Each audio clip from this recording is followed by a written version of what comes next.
Bonjour, on se retrouve aujourd'hui pour parler pour la première fois d'une arme polonaise avec ce pistolet VIS 35. Mais avant de se lancer dans la riche histoire de ce pistolet, je tiens à remercier le CSA Tir du 3e régiment du génie qui me permet de filmer ce pistolet. Un grand merci également à mes tipeurs qui me permettent de traverser la France, donc n'hésitez pas à les rejoindre si vous le pouvez bien sûr.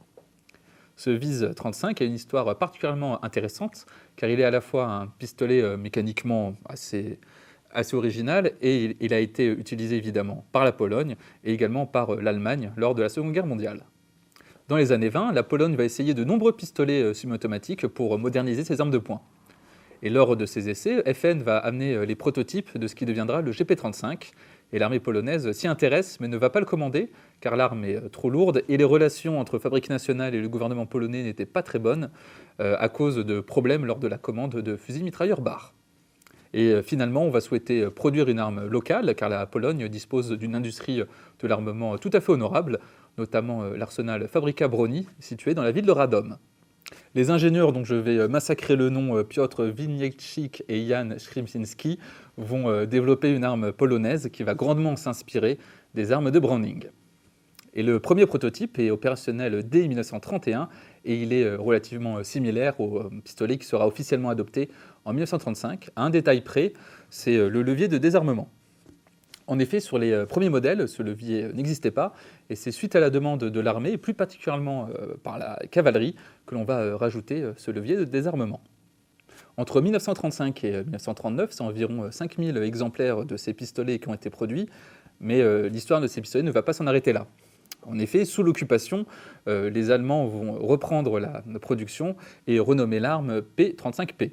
Et c'est plus de 300 000 pistolets qui vont être fabriqués sous l'occupation allemande, faisant de cette arme un des pistolets les plus utilisés par les soldats allemands.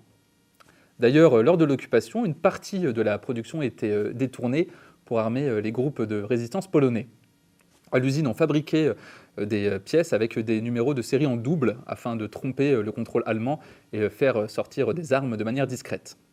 Mais malheureusement, en 1942, les Allemands s'en rendent compte et de nombreux employés seront envoyés dans les camps ou même exécutés sur place. D'ailleurs, pour réduire ce risque d'avoir des pistolets détournés par la résistance polonaise, une grande partie des VIS 35 seront assemblés non pas en Pologne, mais en Autriche par l'entreprise Steyr. Et une version simplifiée du pistolet a également été conçue sous la demande allemande avec le P35P2 qui va supprimer le levier de démontage qui n'est pas une pièce essentielle au fonctionnement du pistolet. D'ailleurs, pour mieux comprendre son fonctionnement, on va jeter un petit coup d'œil de plus près à cet exemplaire. Ce pistolet ressemble un peu à un 1911 et il est en quelque sorte un mélange entre un 1911 et un GP35. Mais on verra ça quand on démontera l'arme. Ce pistolet mesure 20 cm de long et il pèse 840 grammes non chargés. De prime abord, l'ergonomie générale semble classique, mais ce n'est pas tout à fait le cas, car on n'a pas de levier de sûreté, mais uniquement une pédale de sûreté à l'arrière, comme sur un 1911. Le levier que l'on peut voir ici, donc ce n'est pas une sûreté, mais c'est un levier de désarmement. Et ce levier-ci est le levier de démontage que l'on va utiliser dans quelques instants. Les autres contrôles classiques sont évidemment notre arrêtoire de culasse ici, notre bouton d'éjection du chargeur, notre chargeur qui est un chargeur à simple colonne et qui peut contenir jusqu'à 9 cartouches de 9 mm. Nos organes de visée sont très basiques, on va avoir un guidon et une hausse à l'arrière, et ils ne sont pas réglables, c'est typiquement des organes de visée pour le combat. Sur le côté gauche, on va avoir l'inscription du modèle et le numéro de brevet. D'ailleurs, petit aparté sur le nom du pistolet, car on peut trouver plusieurs dénominations, notamment VIS 35 écrit WIS, ou VIS VIS, ou encore WZ35. Les premiers pistolets étaient les VIS 35 WIS, car c'était les initiales des deux ingénieurs dont j'avais parlé. Ensuite, le pistolet est renommé VIS 35 VIS, désignant, me semble-t-il, la force ou le pouvoir en latin. D'ailleurs, on peut voir le nom VIS VIS sur la plaquette droite. Sur la plaquette gauche, on va avoir FB, qui sont les initiales de l'arsenal Fabrica Proni. Enfin, le nom WZ-35 est juste l'abréviation du mot modèle en polonais. Enfin, on peut remarquer à l'avant que l'on n'a pas de bague ni de bouchon comme sur un 1911, car on va avoir un ressort récupérateur classique, comme on va le voir tout de suite en démontant l'arme. Le démontage du pistolet est assez similaire aux autres armes qui utilisent le mécanisme Browning, mais sur ce pistolet polonais, c'est encore plus simple. Évidemment, on va commencer par vérifier que notre arme n'est pas chargée.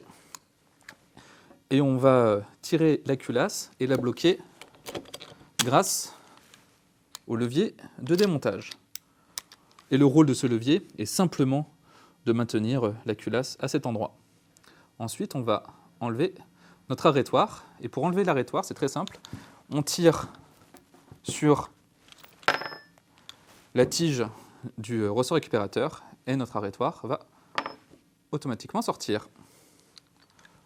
On ramène alors légèrement la culasse en arrière, on désengage le levier et on peut retirer tout l'ensemble. Donc on a notre ressort récupérateur qui est captif et télescopique et notre canon où on peut voir un tenon de verrouillage comme sur un 1911. Par contre, on n'a pas la biellette. On va avoir un système de verrouillage plutôt similaire à celui d'un GP35.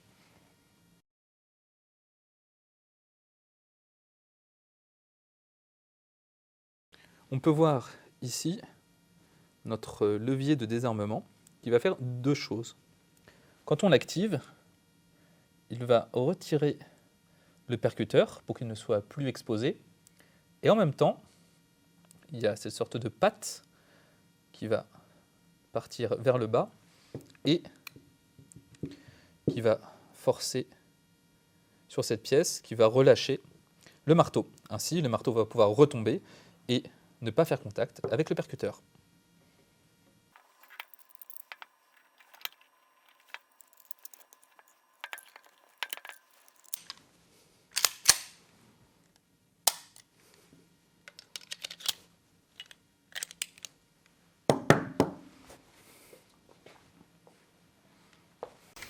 Bon, on va essayer ce vise 35.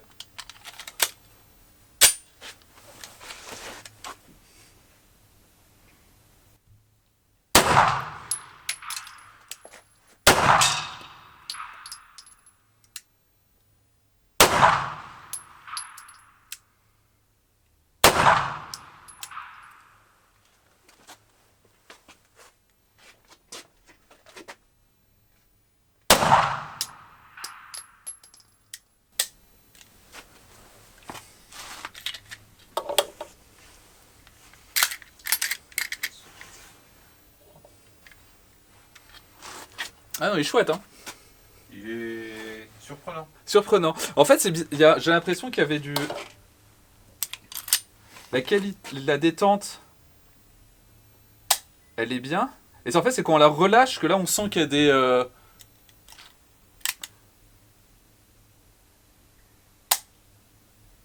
Non, mais là, en fait, quand on appuie sur la détente, elle est vraiment top. Et en relâchant, c'est là où je sentis qu'il y avait un peu plus de friction. Ouais. Bon, ça, on s'en fout.